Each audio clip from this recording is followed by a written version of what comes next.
चलिए इस बजट को लेके उधम सिंह नगर जिले के स्वर्ण व्यापारी क्या सोचते हैं, चलिए उनसे हम बातचीत करेंगे और जानेंगे कि जिस तरह से टैक्स स्लैब में भी छूट दी गई है उसको लेकर वो क्या कहना चाहते हैं। सर क्या नाम है आपका?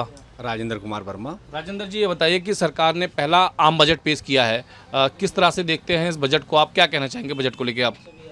इस बजट के अंदर सरकार ने तो वैसे 12 लाख रुपए की छूट की है, जिसमें नौकरी पेशा वालों के लिए छूट की गई है, जिसमें से सुनारों के लिए या आम पब्लिक के लिए, मध्यम वर्गों के लिए कुछ नहीं है।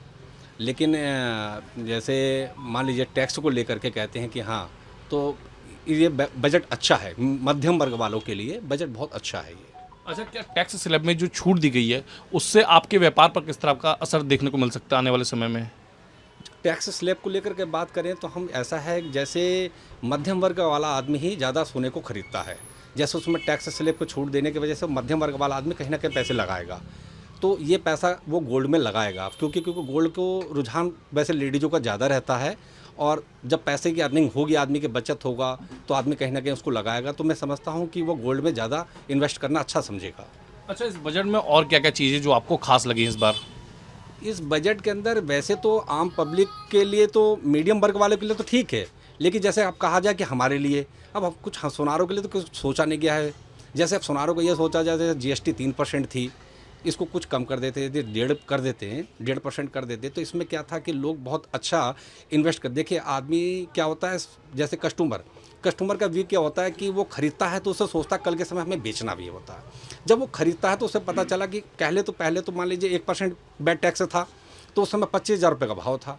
आज 1 लाख रुपये के करीब छू रहा है गोल्ड, तो उसका जो टैक्स भी है उसको 1% की जगह 3% कर दिया गया। तो टैक्स का स्लैब ज़्यादा बढ़ने की वजह से कस्टमर पर भारी लोड पड़ेगा।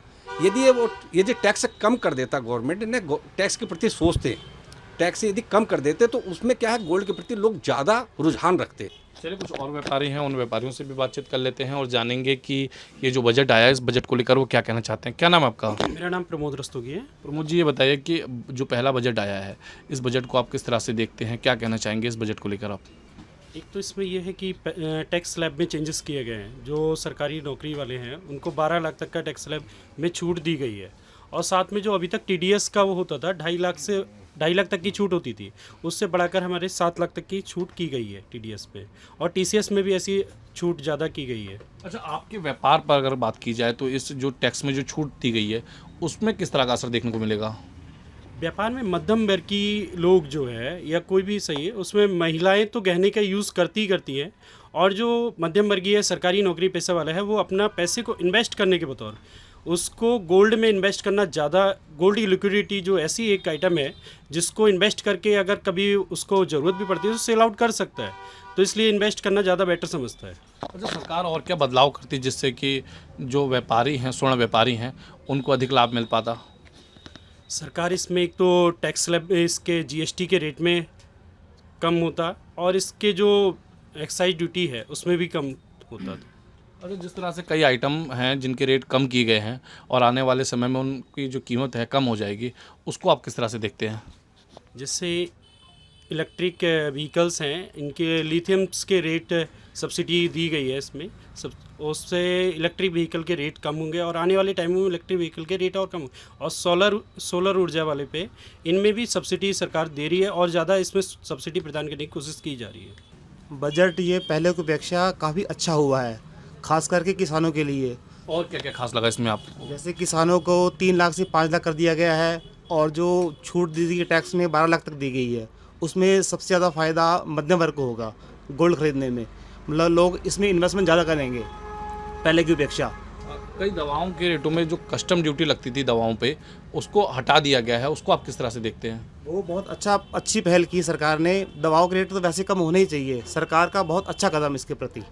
चलिए, हमारे साथ बातचीत करने के लिए कुछ अन्य ग्राहक भी हैं, इन ग्राहकों से भी बातचीत कर लेते हैं और जानेंगे कि मोदी सरकार 3.0 का ये जो पहला बजट आया है इस बजट को लेकर वो क्या सोचते हैं और क्या कहना चाहेंगे। सर ये बताइए कि मोदी सरकार 3.0 का पहला बजट आ चुका है, इस बजट को किस तरह से देखते हैं, क्या कहना चाहेंगे आप? इस बजट में इन्होंने मध्यम वर्ग के लिए तो बहुत कुछ किया है, लेकिन बाकी लोगों के लिए, किसानों के लिए भी और अन्य उनके लिए भी काफ़ी कुछ किया है। और ये बजट मिला जुला के बहुत ठीक है।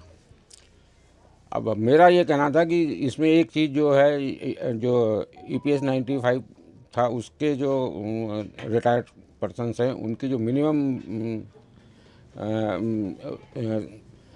मिनिमम पेंशन जो थी 1,000 रुपये है उसको कुछ ना कुछ बढ़ाना चाहिए था, जिससे कि आम जनता को और कुछ फ़ायदा होता। सीनियर सिटीजन्स के लिए भी कुछ ना कुछ और करना चाहिए था। जैसे पहले रेल फेयर में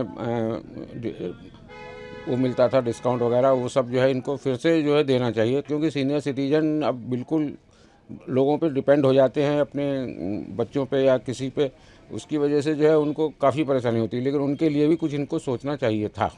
और क्या क्या खास लगा आपको इस बजट में, और क्या क्या लगा कि सरकार को करना चाहिए था जो सरकार ने इस बजट में नहीं किया? इसमें जो है इनको जो है एक तो महंगाई के लिए कुछ और करना चाहिए था। गैस के दाम, पेट्रोल के दाम, डीजल के दाम, ये सब और ज़रूर कम करने चाहिए थे, जिससे कि जो है आम जनता को फ़ायदा होता। अवनीश जी, ये बताइए कि मोदी सरकार 3.0 का पहला आम बजट आ चुका है, किस तरह से देखते हैं इस बजट को? आप क्या कहना चाहेंगे बजट को लेकर आप? देखिए, बजट को लेकर के कहने के लिए बहुत कुछ है, लेकिन संक्षिप्त समय में मैं ये आपसे कहना चाहूँगा कि कुछ चीज़ें, जैसे इन्होंने 12 लाख रुपए का बजट में आपको सब्सिडी टैक्स में छूट दी है, लेकिन ये सिर्फ गवर्नमेंट अधिकारियों के लिए है ना। प्राइवेट सेक्टर का जो व्यापारी है या जो प्राइवेट सेक्टर में जो काम कर रहे हैं, जो छोटे मध्यम मझोले व्यापारी हैं, उनके लिए तो कुछ भी नहीं है। भाई टैक्स कौन भर रहा है?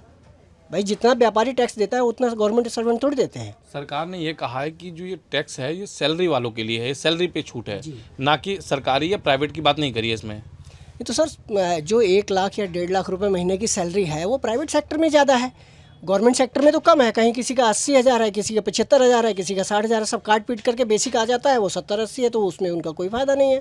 सरकार ने तो कहा ये मिडिल क्लास के लिए काफ़ी फ़ायदेमंद बजट है, क्योंकि मिडिल क्लास को हमने राहत देने का प्रयास किया है, किसानों को राहत देने का प्रयास किया है। इसको आप किस तरह से देखते हैं? किसानों को राहत दी है, लेकिन इसको और कर्जदार बनाने के लिए दी है।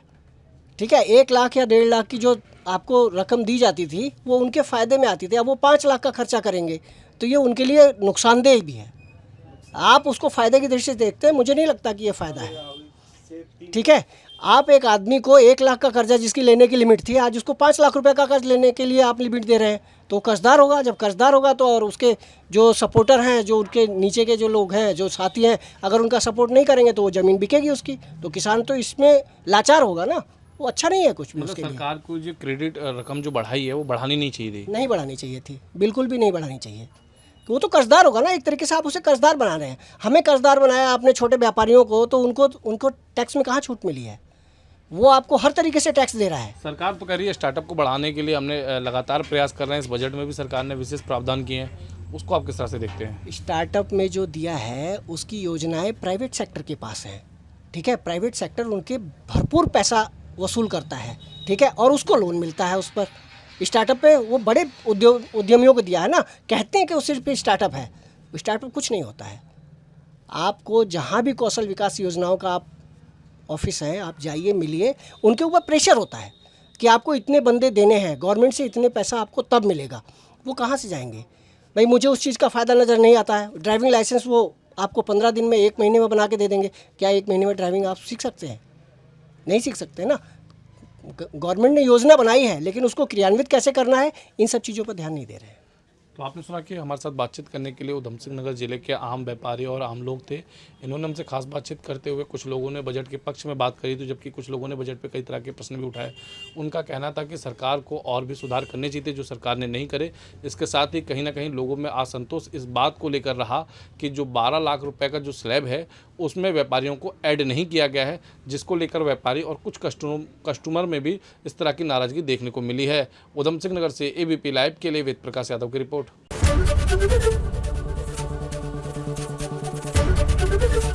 ABP गंगा, खबर आपकी, जुबान आपकी।